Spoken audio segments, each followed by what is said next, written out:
Hey, Fidelity. How can I remember to invest every month? With the Fidelity app, you can choose a schedule and set up recurring investments in stocks and ETFs. Oh, that sounds easier than I thought. You got this. Yeah, I do. Now, where did I put my keys? You will find them where you left them. Investing involves risk, including risk of loss. Fidelity Brokerage Services, LLC, member NYSE, SIPC. At the Hyundai Getaway Sales Event, get deals so right, it almost feels wrong. Now's the best time to get that Hyundai you've always wanted. Plus, every new Hyundai comes with America's best warranty and 3 years or 36,000 miles of limited complimentary maintenance. Don't think you can get away with all that?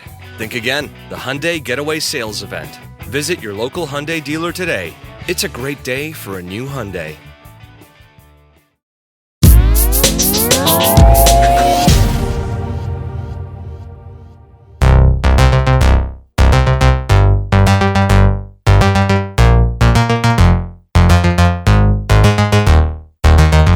Hello and welcome to Fintech Insider Insights. I'm Ross Gallagher here at 11FS. Now, some have argued that the fintech industry was born in the aftermath of the 2008 financial crash, fueled by low interest rates, loose capital, and the promise of building something better than what came before.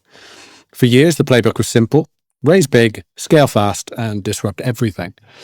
After these heady heights, though, the dynamic has changed, and as reported by Innovate Finance, after the pandemic, global investment flowing into fintech dropped to $51.2 billion in 2023, a 48% drop from the previous year's figure of $99 billion. Where does this leave our entrepreneurs, though? Being a fintech founder can be a lonely, even terrifying prospect unless you've got the backing of the best. So today we are going to understand what the current funding landscape actually looks like for fintech founders and funders. To help us do so, we're joined by some great guests. First up, we have my co-host for today, David Barton-Grimley, Fintech Strategy Director at 11FS. David, as always, an absolute pleasure to see you. Without breaking any NDAs, what have you been working on recently that's got you excited? Oh, all the NDAs. Doing a lot of work in the Middle East on kind of new startup-y type stuff. So yeah, quite pertinent to this conversation. Yeah, I love it. It's a great market. All right. Next up, we have a Fintech Insider debut for Tom Easterby, Head of Fintech Venture and Growth Banking at HSBC Innovation Banking.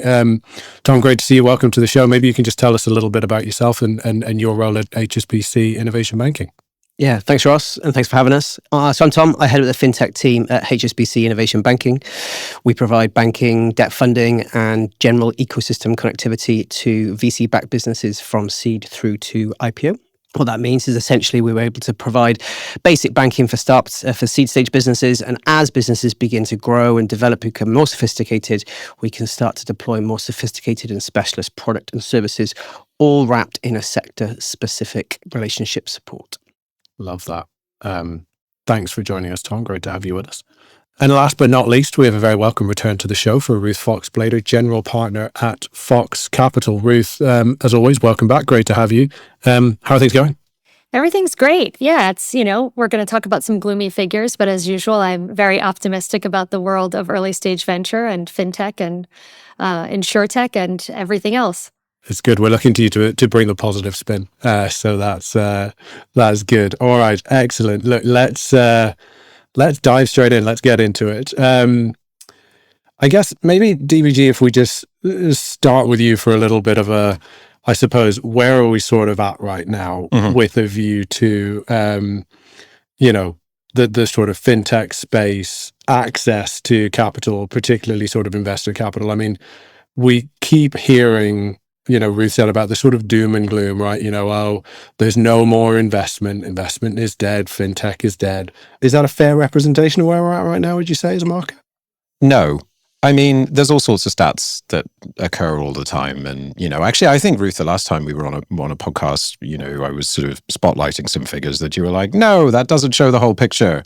And it's true, you'll have quarter-on-quarter declines, but then, you'll have different geographies that have different things going on. So, I mentioned in the intro that I'm doing a lot of work in the Middle East, and there is a huge amount of fintech investment going on there right now. It's a greenfield market that will be different, to perhaps what's going on at the UK at any one time. Things are down overall compared to the pandemic highs, as Ruth was saying. Some of the stats are a little bit gloomy. But there's still a hell of a lot of activity going on. Yeah, Ruth, what do you think? I know we sort of mentioned in the intro this idea that, sort of, I suppose, pre-2021, it was this idea of just sort of like free access to capital, like, scale at the expense of profitability. It felt like a market in absolute hyperscale. I mean, that's not the case now, but what are your reflections on where we're at? I think where we're at is really about some very fundamental structural changes, both of finance and of venture capital.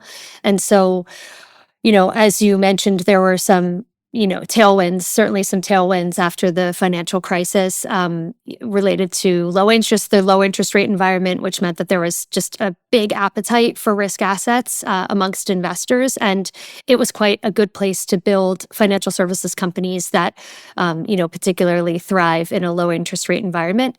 We're also in a really different place technologically. It was still fairly difficult to build tech. It was getting easier as we have Moore's law. All tech kind of follows that trajectory. But, we were pre-generative AI, where you can, literally spin up a business in a couple of days, and it's really unclear how defensible that business that you spin up is. There was quite a lot of wood to chop when it comes to the financial services industry in terms of digitizing, sort of core digitalization in established markets. And then now, shoot forward to where we are right now with quite a bit higher interest rates, lots of market volatility, investors really stepping back, going risk off. I think a lot of unexpected volatility in 2025, which is not going to be particularly friendly to venture. And then in venture, we see venture capital funds really changing shape. We have this immense bifurcation of the market where you have enormous mega funds, multi-billion-dollar funds that really need to make multiple multi-billion-dollar bets in companies that will raise hundreds of millions of dollars.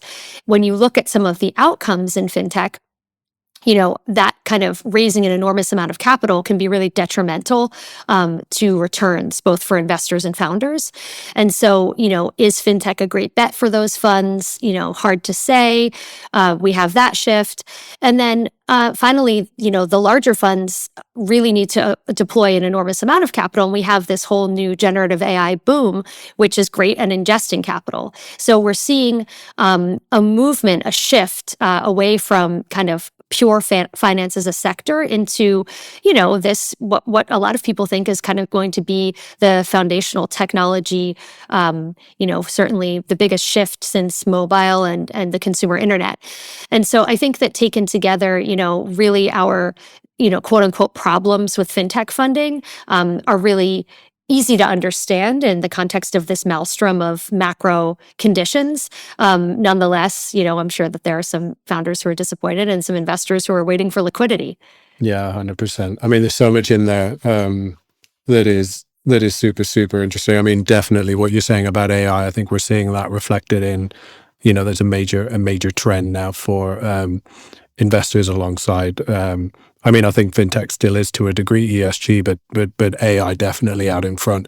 Tom, I'm really interested to, I guess, get a sense from you in terms of what your clients are telling you. The market has shifted. It does feel like it's probably a more difficult time to be a founder.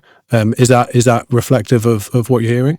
Yeah, I definitely think so. I think I totally agree with Ruth's point around kind of the market bifurcating slightly, and that kind of more traditional fintech space, where you've got the kind of like genesis of the neobanks that came through the last decade, all maturing, and those sorts of business models and those adjacent to it starting to think about pivoting to profitability, and that being much a stronger focus, and therefore the reliance on fundraising being a lot less.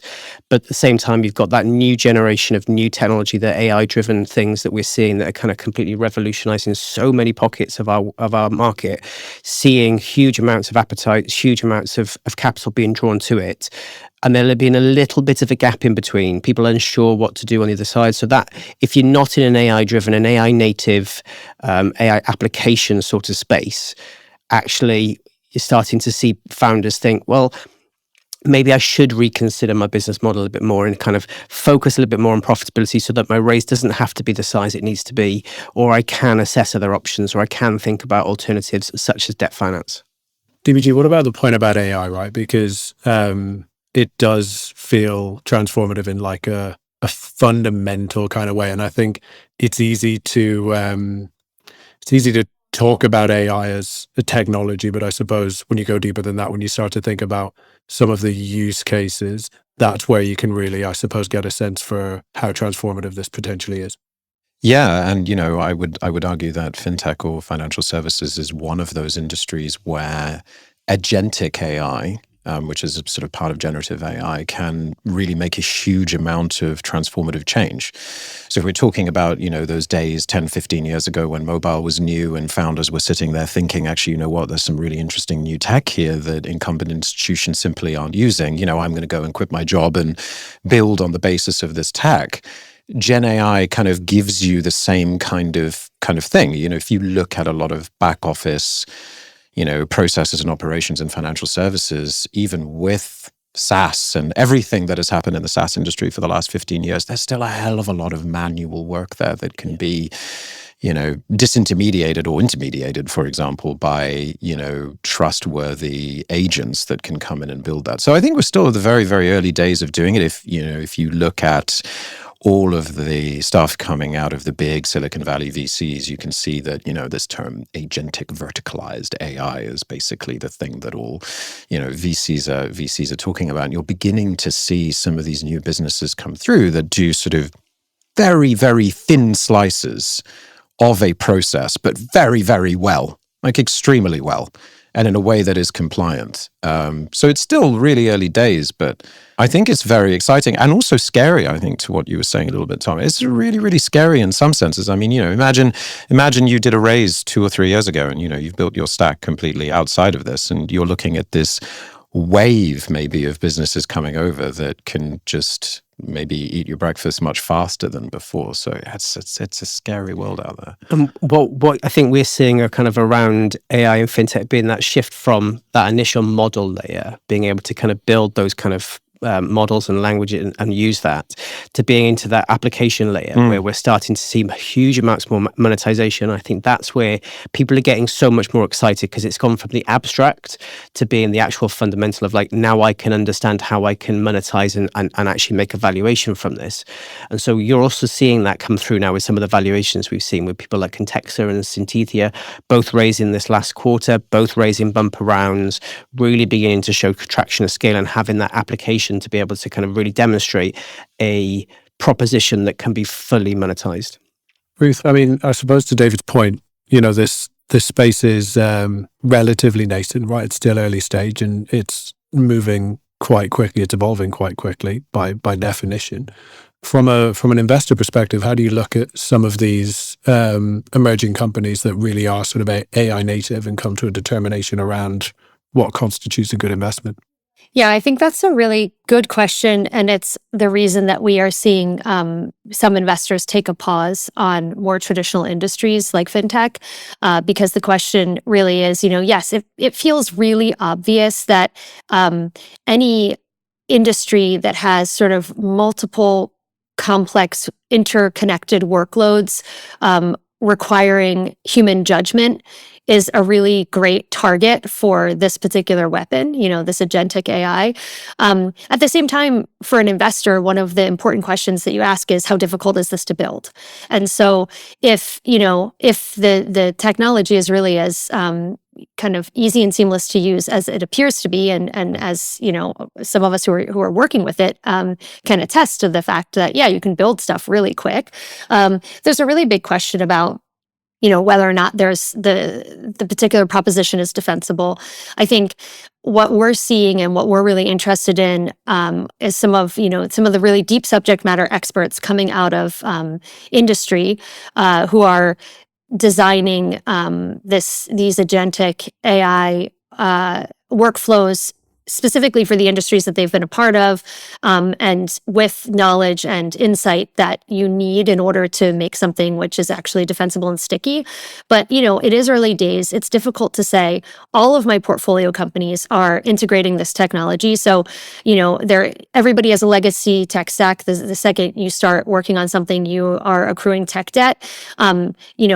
Those companies are also potentially they're suffering from a little bit of like legacy issues, but they also have the opportunities to be, a lot more efficient. And I think that's the big question really around this AI, generative AI generally, and we see it in the public markets, those gyrations, end of last year, is like, how quickly are we going to see operating costs being stripped out of businesses, and how quickly are the benefits of these technologies going to accrue to profitability and to the unit economics, underlying corporate balance sheets? And we're asking the same questions of startups.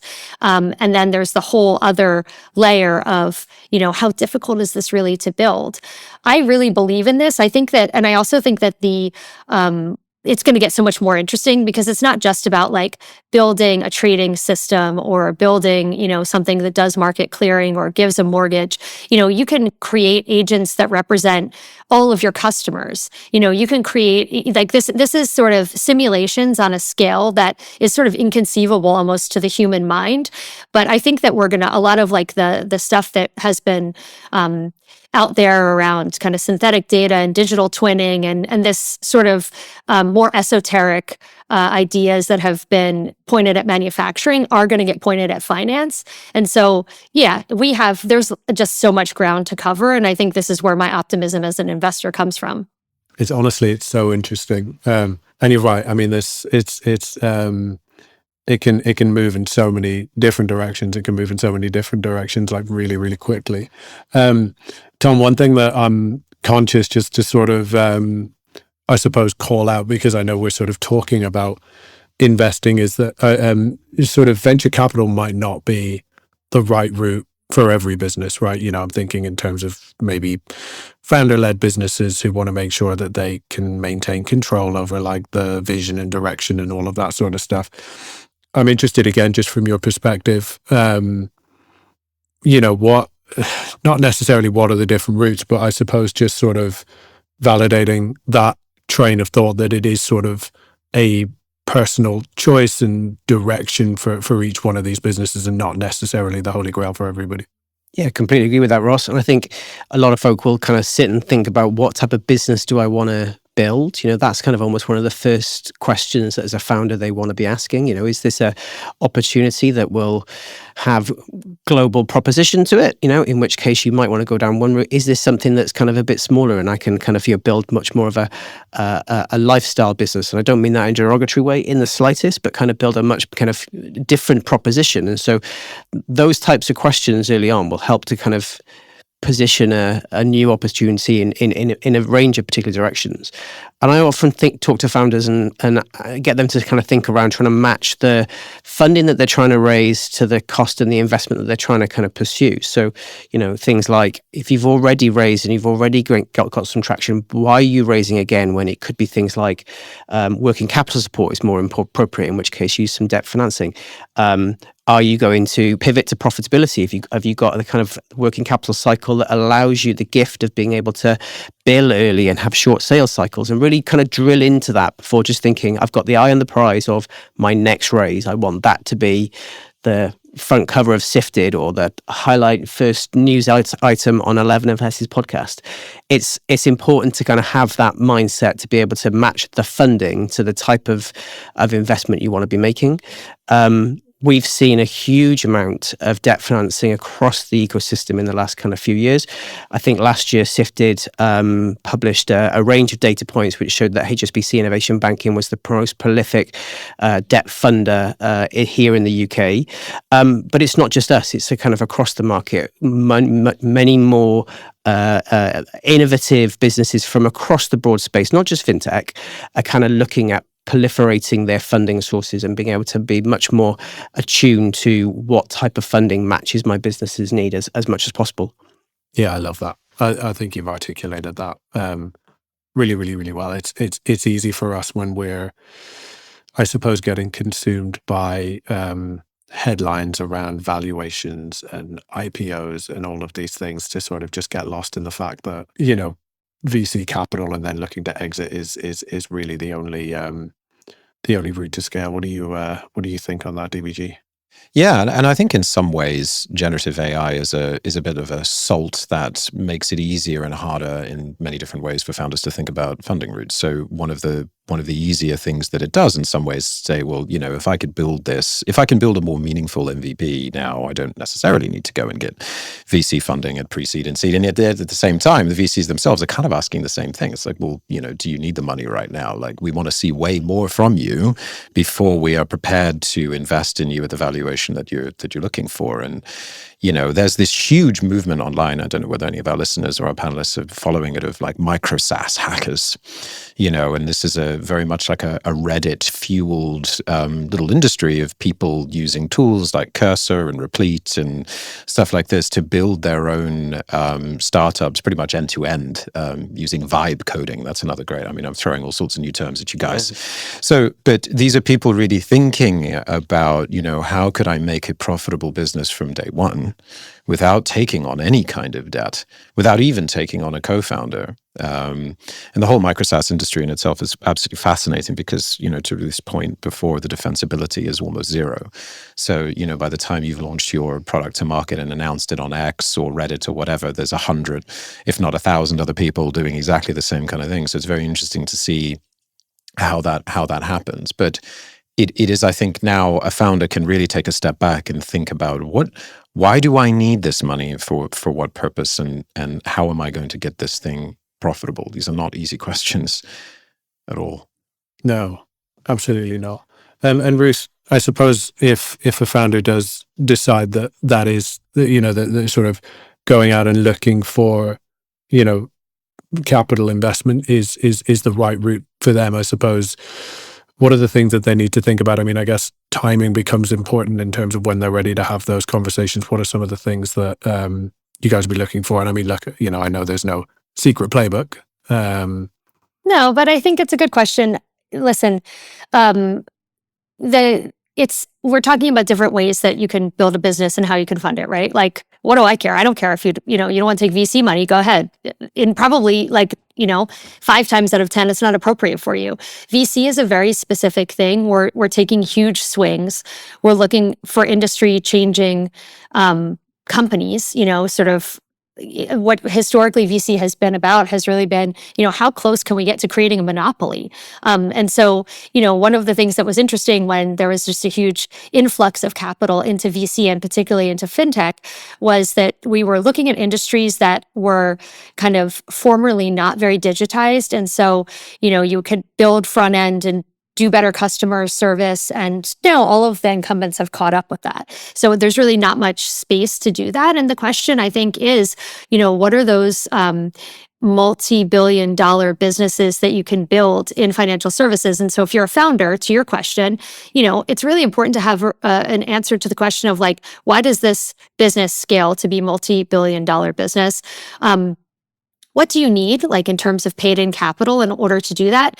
And on what basis is your business ultimately going to be valued?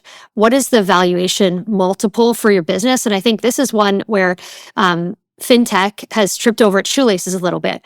Lots of times people are building businesses as if they're going to be valued on revenue multiples, and they're going to be valued on EBITDA because that's what a lending business is valued on. That's what an insurance MGA is valued on.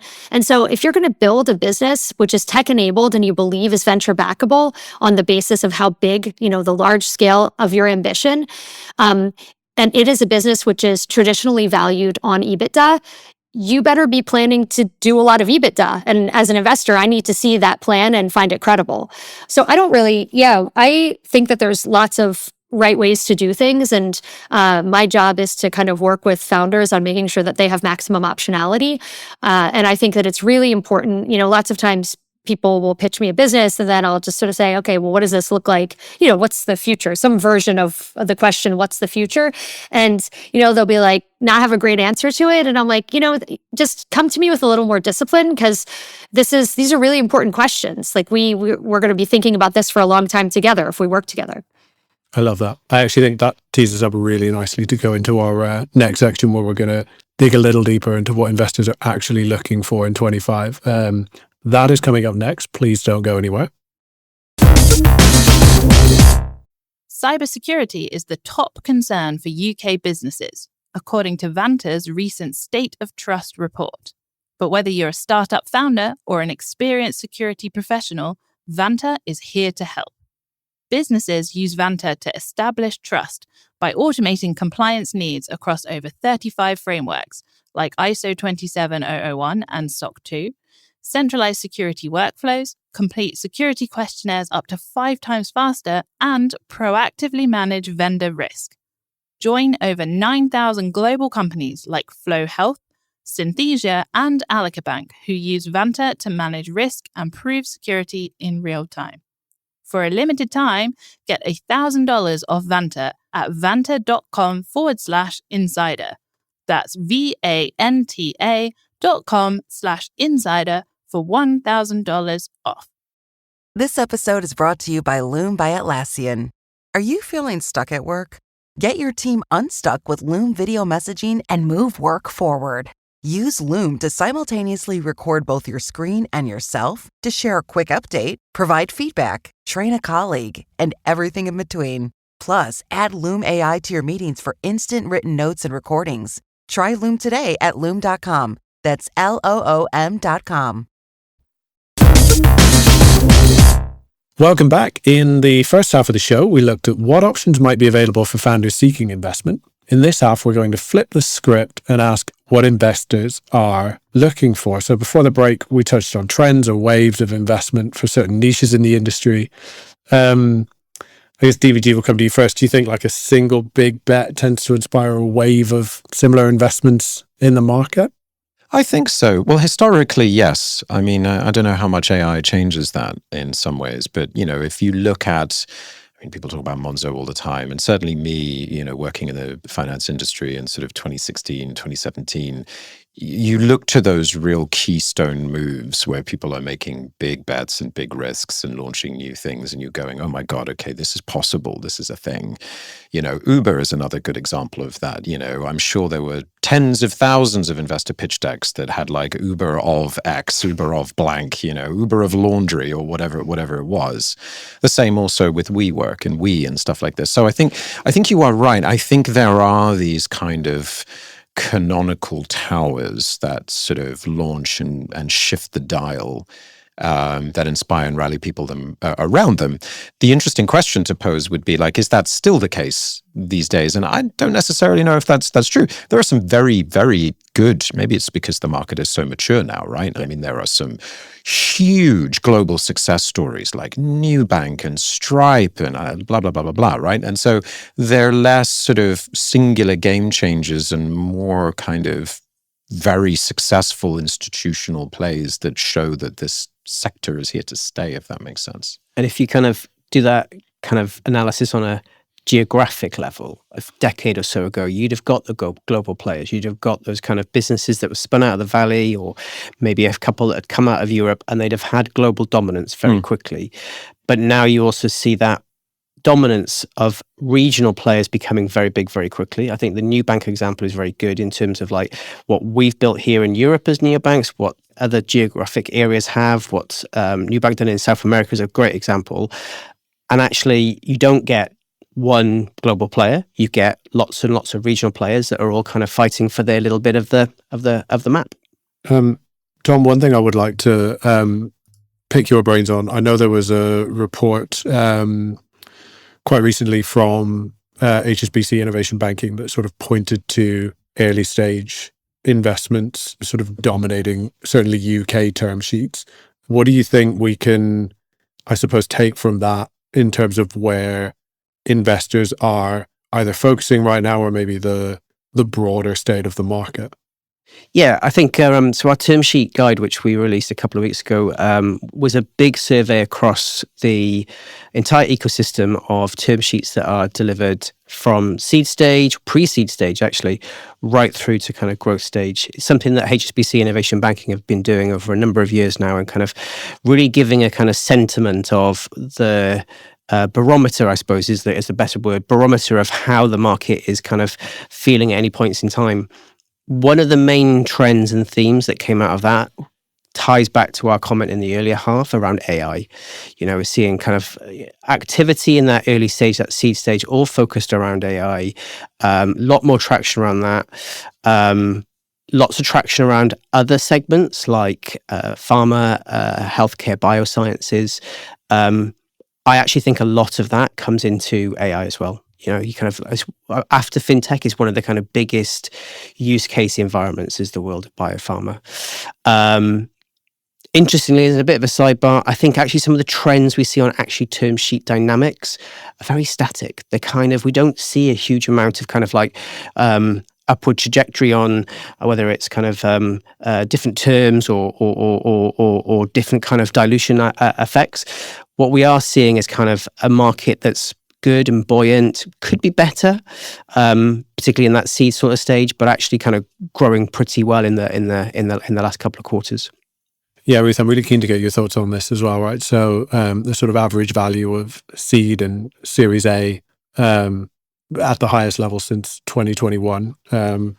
That's in the UK, but sort of Series C rounds and later, down a little bit. Does that tell us anything about the state of the market right now? Definitely does. The later stage funding has always had a gap in the UK and Europe. So I think that's not super, super surprising. But if I kind of generalize, because I also mostly invest in the US and so can generalize sort of globally, I think more just really there's a lot of skittishness on later stage companies' abilities to exit and to kind of create liquidity events for investors, given the kind of, real crickets in the M&A market, IPOs just being pretty much dead. And so what we're seeing is really a lot higher standards and a lot more scrutiny of the unit economics amongst these later stage companies, lots more down rounds, lots more structure. So the observation around no structure in early stage term sheets, I would hope not. But, I think in later stages, we are seeing companies having to submit to quite difficult terms oftentimes to get a funding round done. And that's partly just because a bubble burst and we're repricing things to market conditions and multiples, which are current. And that's just what happens. Like that's the market. On the early stage side, I think a lot of later stage investors have come downstream.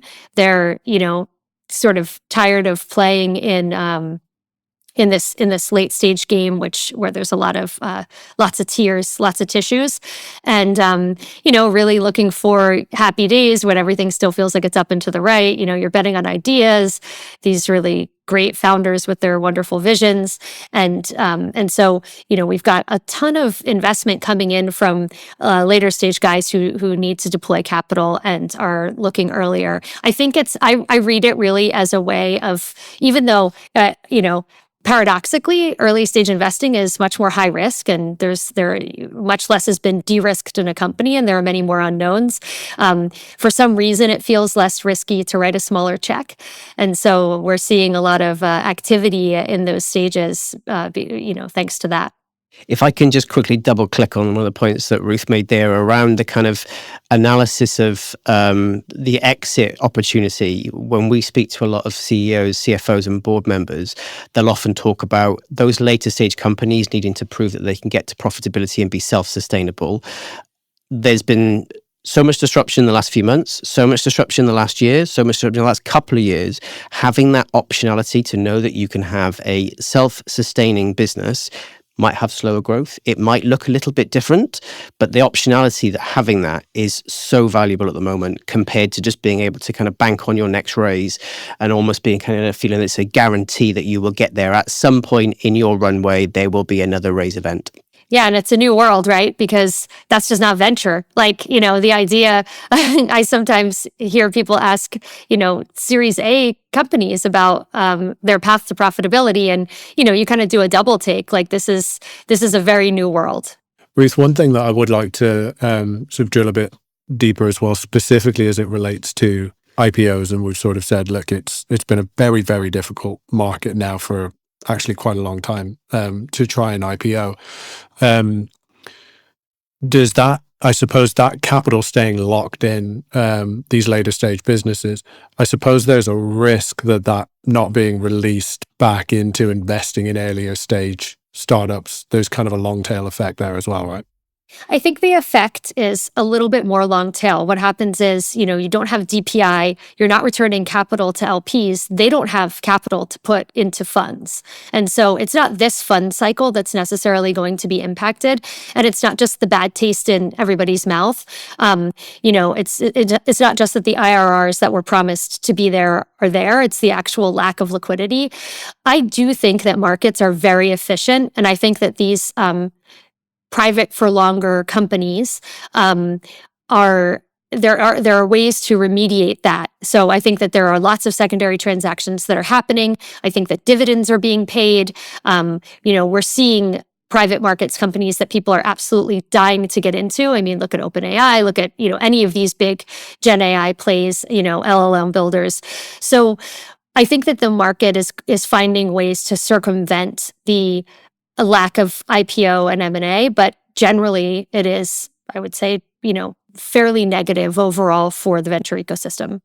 Yeah, and DBG, I mean, it'd be hard to talk about IPOs and not talk specifically, I suppose, about Klarna, because they were ready to sort of get going on their roadshow, had been quite public about their plans to IPO. And then I suppose, we also then have to talk about tariffs, as much as we might not want to. But I think there are also, I think in many corners we were looking at 2025 as the year of the IPO. But again, that seems to have radically shifted over a very short space of time. Yeah, and there's some controversy also with Klarna's raise as well. It's a huge old valuation, something like 15 billion, I think it is, that they're trying to get in valuation, and roughly $1 billion in raise. I mean, I think tariffs is very interesting to ask the panelists what they think about those. I mean, it has a huge effect, obviously, on e-commerce, which has a direct correlation to Klarna's business model. So there's absolutely stuff going on there that is going to filter itself through to the rest of the world. I guess that cost of capital will also go up as well. There's all sorts of problems that could start to show. On the other side, I suppose, if you're a robust lending business with the right kind of controls, there's also a profit potential there as well, right? So there's kind of two sides to the coin. It's the second order impact that you're going to see from across the economy. What that'll mean for a potential kind of US slowdown, what that kind of means for lots of different areas, and particularly on the Klarna example, kind of consumer spending, etc. But in my opinion, I think this is just the first step in a kind of very unusual chess game that's going to go on. And so being able to kind of predict anything or kind of back in any particular direction right now is pretty hard. So having that optionality in front of you is probably the best bet. Yeah, I think that's a key point, because if nothing else, I suppose what we've seen since the announcement of President Trump's tariffs is a hell of a lot of uncertainty, and Ruth, markets typically don't like uncertainty, right? Yeah, markets hate uncertainty, and they have been throwing up. And I think, whatever, we're in this really weird situation where if you like Donald Trump, you're like, oh, this is his like game of 12D chess, and he's gonna, get all of these enemies to like us and do all these horrible things to themselves. And if you hate Donald Trump, you're like, what a jackass! Like, he just is destroying the global economy. So I don't know. I mean, look, I think what's interesting, I saw something on Instagram, so it might not be true, but it said that 60% of Coachella tickets were purchased with BNPL. There's like the whole BNPL pizza thing. So, I guess if you're like an awful person, you could be like, all this suffering is going to be, all of this sort of middle class suffering is going to be fantastic for BNPL because people just can't afford a pizza anymore. Probably, not the economic dream that we're all hoping for. And certainly I think will have a deleterious impact generally on startups of all stripes. It is. I mean, it is just a really interesting point, right? Like DVG, I mean, we sort of touched on this actually at the top of the show when we were saying, fintech was sort of born out of the financial crash. And I think the one thing that we probably all can agree on, even though if to Ruth's point, we don't know whether it's right or wrong, is that Donald Trump is sort of upending the sort of status quo. In the similar sense as sort of fintech being born out of the chaos of the financial crash, like, is there opportunities for founders now in terms of like, making the most of what's going on?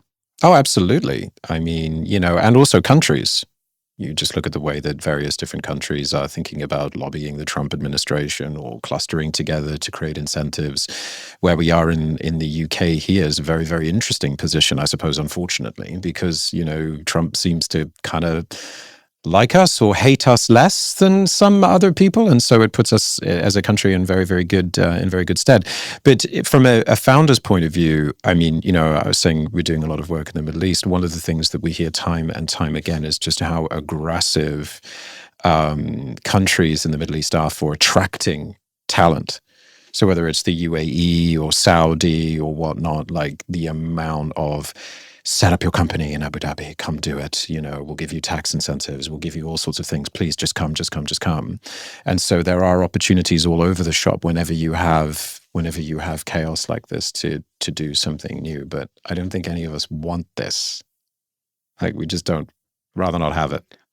That point about countries though is a really, really interesting one. And Tom, I mean, I suppose the US and the UK have always been sort of bedrocks for fintech investment. Is that something that, with everything that's going on right now and the uncertainty and the volatility, something that could sort of significantly change moving forward?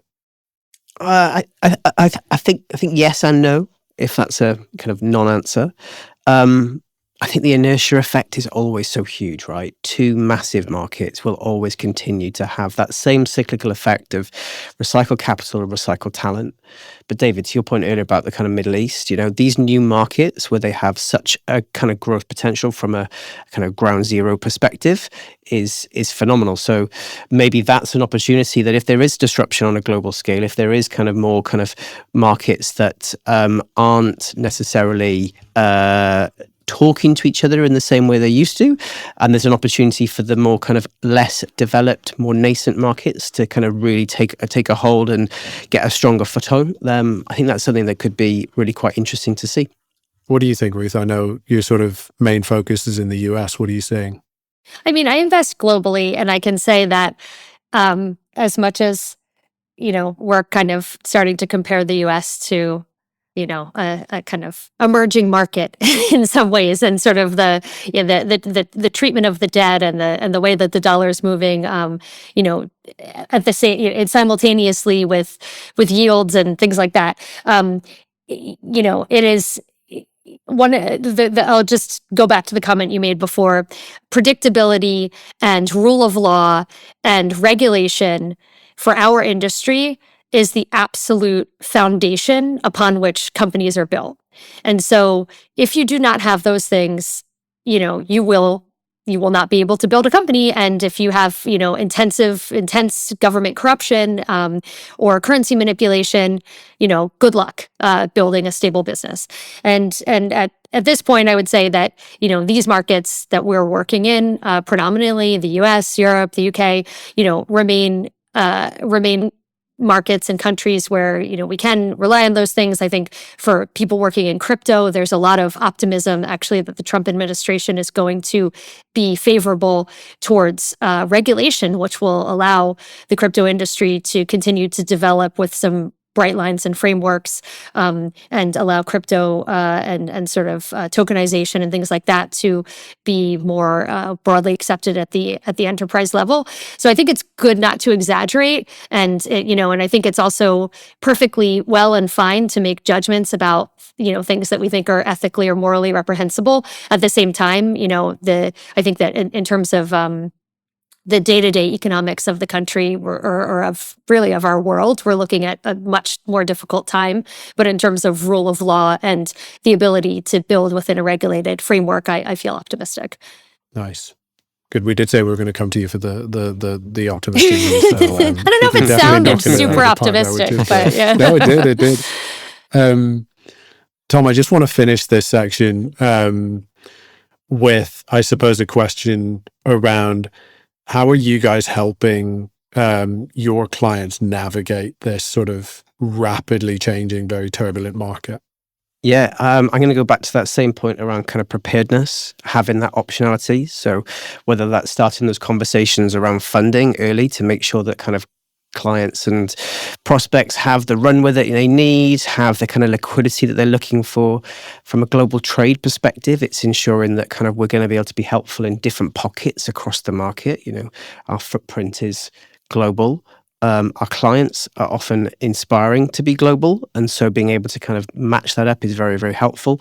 And then also just to kind of like kick the tires on ideas and things, to be able to kind of like socialize things, to be able to kind of, as I said, we don't know how this is going to play out yet. And so to kind of have that range of potential outcomes sitting in front of you that you can then react to is one of the best tools you can probably have at the moment while we're waiting for things to hopefully settle down a little bit more. Yeah, I feel like we've been saying that for a while. Yeah, I think but, fingers crossed. To Ruth's point, we'll just be optimistic and hope for the best. All right, look, excellent. I think that's a really, really good place to leave it. I think that wraps up today's discussions. Look, thank you guys so much for joining. I think it was a really, really good discussion. Let's do a little virtual round the room, and maybe you can tell us a little bit more about where people can find out more about you, about your companies. DBG, let's start with you. You can find me on LinkedIn at David BG. Amazing. Tom, how about you? You can also find me on LinkedIn. I'm a Thomas on LinkedIn rather than a Tom, just to kind of confuse things a little bit more. But you can also find us on hsbcinnovationbanking.com. Awesome. And Ruth, how about you? So you can find me on LinkedIn, Ruth Fox Blader, or you can follow my Substack, Fox News. Amazing. And that's Fox with an E, right? That's right. Perfect. And you can find me on LinkedIn also, Ross Gallagher, and 11fs.com. Thanks so much for listening. If you like what you've heard, please follow our podcast. And don't forget to leave us a review. It helps to make it better, and it also helps others to find the show. As always, if you want to join the conversation, find us on social media. Just search for 11fs or Fintech Insider, or email podcasts@11fs.com. Thanks very much, and goodbye.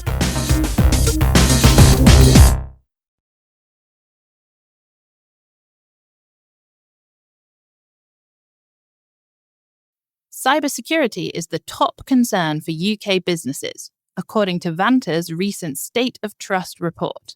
But whether you're a startup founder or an experienced security professional, Vanta is here to help. Businesses use Vanta to establish trust by automating compliance needs across over 35 frameworks like ISO 27001 and SOC 2, centralize security workflows, complete security questionnaires up to 5 times faster, and proactively manage vendor risk. Join over 9,000 global companies like Flow Health, Synthesia, and Alica Bank who use Vanta to manage risk and prove security in real time. For a limited time, get $1,000 off Vanta at vanta.com/insider.